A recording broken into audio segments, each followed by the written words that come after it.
Welcome to Kill Team Casuals, a podcast all about Kill Team filmed in 3 different time zones by 3 different gents. Enjoy. Hey friends, Ben here, the only one on the podcast without a cool accent.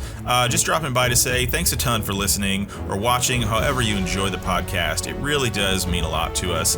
And if you are a faithful listener or unfaithful listener, we don't judge, and you're thinking, man, I just can't get enough of these 3 rascally boys and their casual Kill Team talk. What else can I do to support? Where else can I find these guys? Well, friend, I would point you to the Kill Team Casuals Patreon page. For just a few bucks a month, whatever you wouldn't miss falling out of your pocket, you can get access to the full long-form video podcast, as well as stay up to know, in the know, or all around the know, all up inside the know, if you will, on what's going on, all these Patreon extracurricular activities, this fun stuff. So, and if you want to be a real baller, you could even be a guest on Legions of Rust, the world-famous game show at the very tippy-top tier. And if you want to be the coolest nerd at your local game store, you can check out some sweet, sweet Casual Wargamers merch. That's short for merchandise, if you didn't know, at our Teespring shop. It's getting a little too silly. casualwargamers.creator-teespring.com. And as always, we go live most Mondays at 6 p.m. Eastern Standard Time on Twitch. Thanks so much. I will shut up. Back to the lovely show. Hairy smoke. You know what I mean?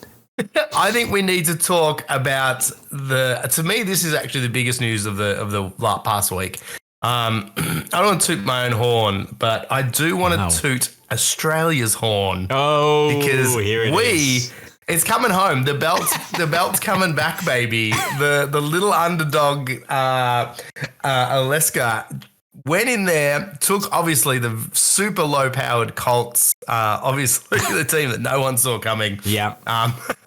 But an Aussie's taken it out, and I tell you what, that is very impressive. Knocked Ace on the head first game in, wasn't also? Oh no, sorry, Ace, I guess the number 1 player, lost his first match To the Florida's own. Dawson from Florida. It was Florida's own that did that. Yeah. Dawson, did that. And then from there, it threw the matches open. Everyone wheels were falling off, heads were exploding. And as the chaos subsided, there was an Aussie standing at the top of the pile. Waving the flag for Oz. It's exciting times. It's exciting times. Does it make you feel pride? Is this, do you feel this kind of national pride now? Well, I mean, first off, Affable Moose totally called me out because I did say it's coming home, it's coming back, and he did say, when was it yours before? Also fair. But definitely, I am draping myself in borrowed glory. Yeah. This reflected glory of, I like this. Yeah. Someone who contributed absolutely nothing to this. It's like watching the Olympics. These athletes put in all the hard work, they do the training, and then we just cheer for them. And then we go. I knew they were going to win it. I had a feeling. Yeah. Because I mean, look, there was some very, very. Well, I mean, not some big names. There was all the big names of the Kill Team scene there. Lots of friends of the show that we were keeping a very close eye on. It was and rooting for, cheering for. Definitely, it was. There was some great representation. I think we only ended up having three guys from the UK go, and we had Chris, Ryan, and John. And we were meant to have Dan Barton. Dan Barton's like one of our. It's so weird. I was just about to say he's one of our best, and that sounds weird. Like Kill Team is a national sport. But yeah, I think Dan Barton. I love your pride. Yeah. I love your pride. Again, just that reflected glory, wearing like a cape. So Dan Barton, I think, is, I don't know where he ranks. He's such. I think he's only 17, which is why he couldn't go, I believe. But he's at only 17. I think there's 2 Bartons kicking around the Kill Team scene. Quite a lot of folk think they're brothers, which I'm sure them. Is it Luke Barton? I can't remember, but his dad basically must be pretty chuffed with that. That's the real victory, being a dad and being told that you look young enough to be Dan Barton's brother. But no, yeah, I think there's a couple of them, but Dan's one of our top, again, one of our I want to I contribute. One of our top players in the UK, so it was a shame he couldn't go. But we had Ryan Slate, who's also way up there. We got Chris, who's an absolute hobby legend and a lovely dude. And we had John Rhys. Can you roll a crit? So he was there as well, yes. Another top player from the UK. So it was a great little showing. But Poland did great. I think Drone 4321 mentioned this. Poland getting second place. So I think it was another Colts player, wasn't it? Or was this? Yes, hang on a sec. He said it's just for that's the overall, nation's kill team standings. Yeah, slightly different. Yes, yeah. Well, I said there was two Aussies. We had Liam there as well, Nice. and he was running Legionaries for the day. So yeah, we had Alexa and Liam from the Australian camp. And again, these are not names I've had to look up. Obviously, very close with both of them. I was going to say you must know him pretty well. Lots of correspondence back and forth. I'm being corrected. Apparently, John was playing for Wales. Which I'm guessing he must have Welsh family. I didn't know. I've met him. I didn't think he was Welsh, but I assume he's Welsh then. He doesn't sound Welsh, but maybe he is. The not so United Kingdom, if you will, Russell. Hey, well, it wasn't. Are off there. It wasn't the UK. It was England, bizarrely. Which I don't know why, because I don't know if there's any Scottish players going or Irish. Oh, okay. Or I guess Northern Ireland and Ireland separately. But yeah.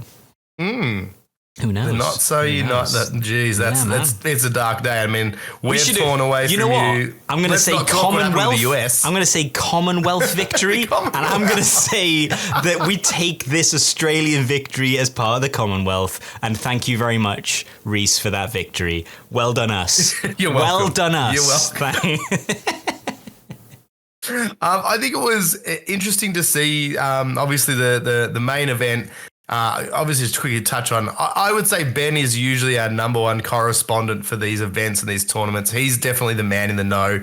He's the one that tells us what's going on. But I always do love to look at when these results, the teams that are getting played, and obviously the two big ones. It was Chaos Cults in the main dance in the final against each other, but a lot of commando teams, which I think a lot of people saw coming. Yeah, or Commando Summer. I think people are running them now before the inevitable debuff comes, because they're due a nerfing. So they're definitely due a nerfing because obviously I think Elliot, the game designer, mentioned that they're seeing a great the summer of the commandos, and that they'll have to do something about that. And it seems to be the deep strike being the main thing that gets them their extra. So yeah, it's one of those ones where I feel like they're getting played now before they're I don't know how much of a nerf they're going to get, but I think people are worried that they're so good now. As soon as they get nerfed, they'll be, hopefully it won't be too egregious. But yeah, I think we're getting correct. Yeah, we're getting mentioned in the chat. It was Cults twice and Orc Commando as the top three, so it's quite a victory for Cults. Quite a victory for Cults there. And you sort of saw too, obviously there was a few Galapox teams, there was Breaches and Star Striders, I think made out the bulk of the top of the field in heading into the finals and stuff like that. So very up close and personal teams, I guess, is probably the big thing to highlight there, isn't it? It's all melee or closer focused teams seem to be, which is kind of cool. I don't mind that we're in a bit of a melee field at the moment, because for so long it was all about the shooting teams and the Pathfinders and stuff like that, teams with lots of plasma and stuff were roasting everyone.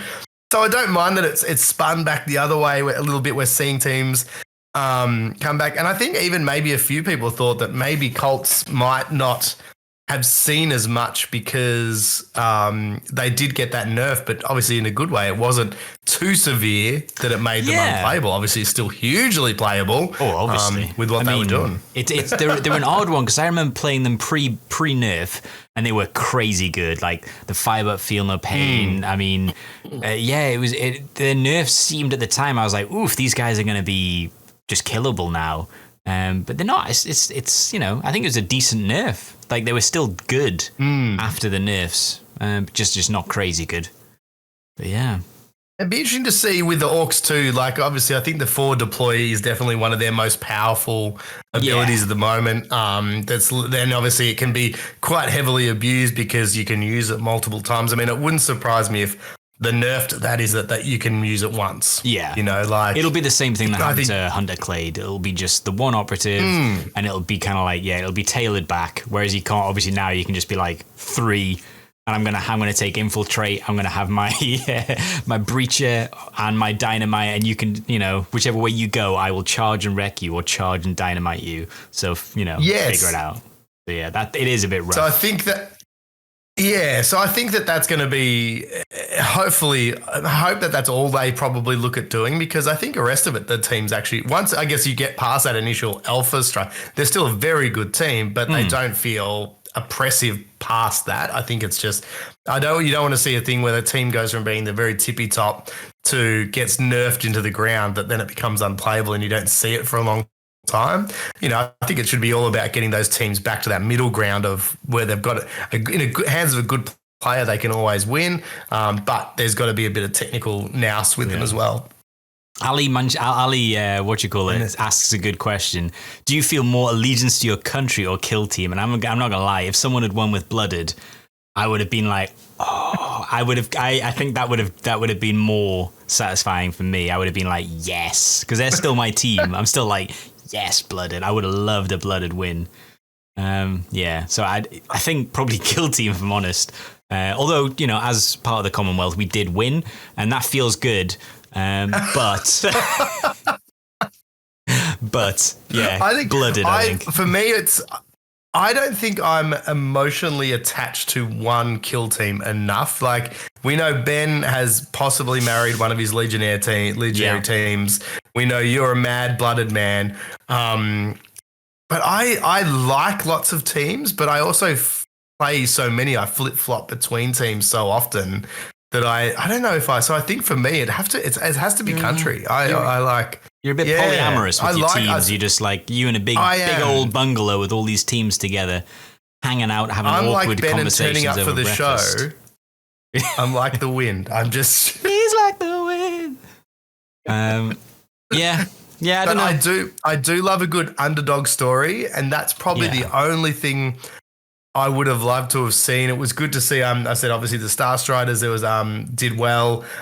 Breaches. I love those teams that maybe people weren't expecting to see at those top tables do well. That's my favorite thing. Is someone who brings a team that no one's expecting, or brings a team that's maybe not doing as well, and they pilot it so well and get it to the top. They're always my favorite stories.